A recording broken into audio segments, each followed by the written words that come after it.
即马全世界拢咧推动净零转型，所以这绿色科技呢嘛创造真侪工作机会。根据这人力银行的统计，目前这款绿色专业人才呢是真欠工，有要3万个工作机会。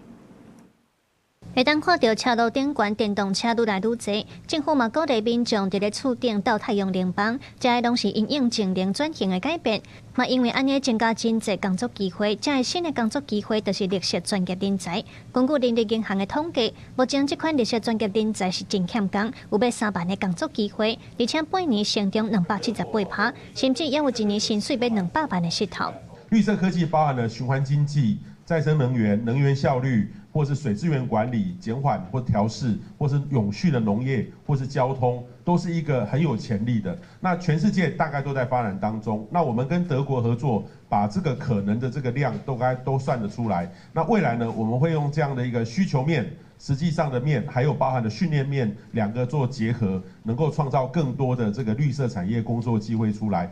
为着要推动净零转型，即马真侪企业拢需要这些专业人才。环境部伫今年有推出净零人才培训课程，和32间大学合作。课程内容是包括主管循环、气候调适和绿色建筑等等。嘛，打算伫今年各部会合作推出新的课程内容，或者人才更较瓦大企业的需求。环境部在他们上完48小时课程以后，环境部统一办分区集中考试，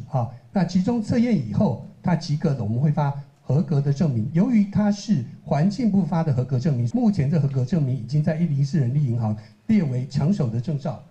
环境部表示，报告嘛显示，摕到合格证明的绿色专业人才，和企业通知去面试的机会比一般的头路是增加5.4倍。这头路的人若去参加课程，摕到认证，比别人更较有机会加薪水。呼吁大家去参加课程，唔但会当为着国家净零减碳打拼，也会当提升家己的竞争力。记者陈心东、谢桂林台北报道。